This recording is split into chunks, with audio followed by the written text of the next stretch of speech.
This bloody assassin build is ridiculously OP. I know that's a strong statement, but hear me out. I never went full on sigils and daggers before, but my god, is Blood Leech the most broken thing ever. What is Blood Leech, you might be asking? Well, it's basically a life drain ability you place on an enemy that drains a certain percentage of health per second from the target and gives it to you. The thing is, it scales insanely well against high HP targets like bosses, but just keep in mind while you're leeching their health and topping yourself off, there's also a plethora of other abilities which you can use to chip away at the enemies with little to no input from yourself. How? Well, okay, listen. The gist of it is to stack both the fire and blood sigil on top of each other and use conjure to activate the blood turret that auto attacks for you. Then the world really opens up for what you want to do. Let's say you cast Mana Ward. Well, since you're standing in 2 sigils, that changes the spell, so you get Gift of Blood and Immolate from both sigils, which are both self buffs giving you insane levels of damage. Now let's assume the enemy is drawing closer to you to attack, so you can use Spark, which will cast a fireball which inflicts burning to your enemy. Now he's burning and taking blood turret shots while running towards you. Now if you really want to bring some insane damage to the party, you can even cast a Ring of Fire from the flint and steel, which sets the ground around the turret on fire, constantly giving damage to enemies that walk through it, but not you. And finally, even if the enemy bothers to survive and makes it to your position in the sigil, you can simply use the dagger slash, which will apply the blood leech to him and start regenerating your health at a crazy level. Couple that with reveal soul and conjure, you can even have a ghost follower drawing aggro away from you, giving you those precious moments to get backstabs and landing those critical blows on your opponent. And to top everything off with some icing is the fact you can literally swap to Jinx and Torment and use those on certain bosses where sigils would be near impossible to put down and use effectively. At least if you're not playing co-op. Over here I'll show you some footage where I sped up me killing Queen Calixa with only Jinx and Torment. And yeah, it took a long ass time and mistakes were made on my part, mainly due to the fact that I took a bag that impedes my rolling.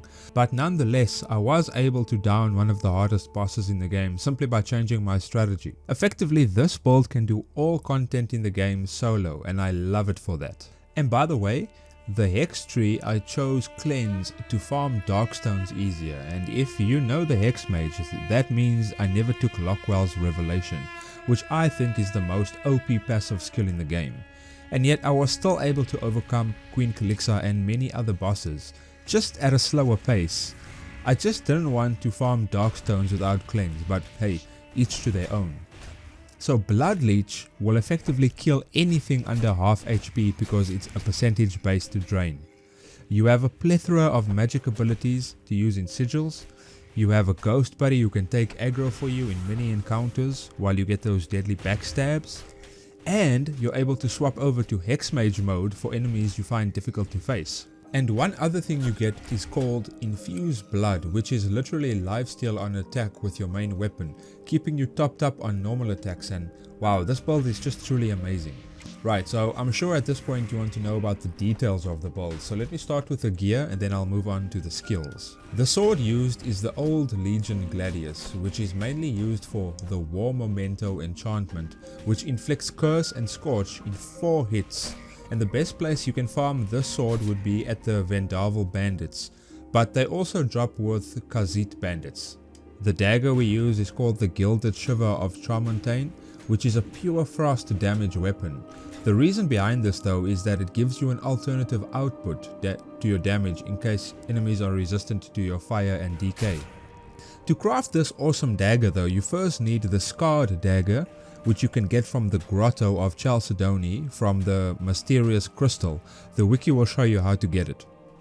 Then you need Diamond Dust, which you can farm off Scarlet Emissaries. And finally Flash Moss, which you can also farm off Scarlet Emissaries. And once you combine those 3 items, you forged your new Frost Dagger.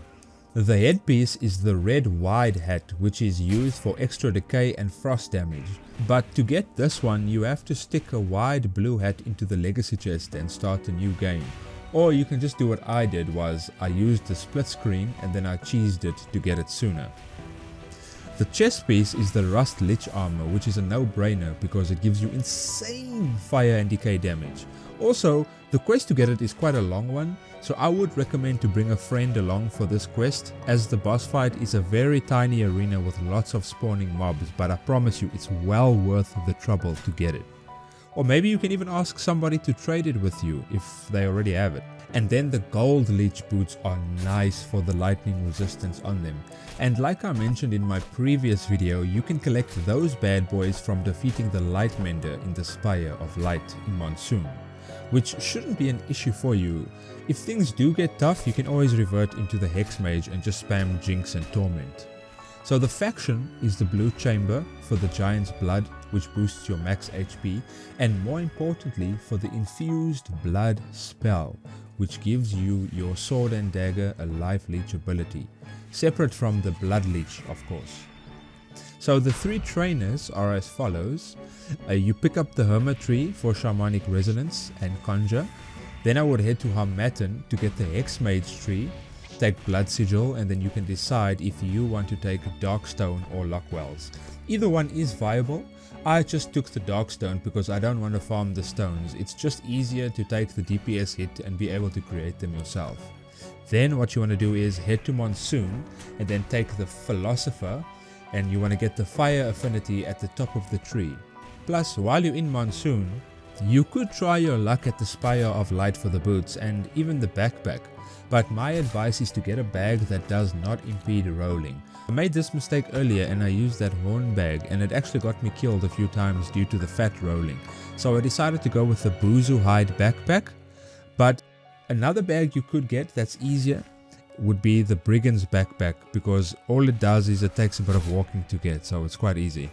And then the only 3 pieces of food I would recommend is the cheesecake for the mana regen, the bread of the wild for the health regen, and then the marshmallow tartine for that insane stamina regen. And if you think this build is OP, drop me a like, baby, let's go!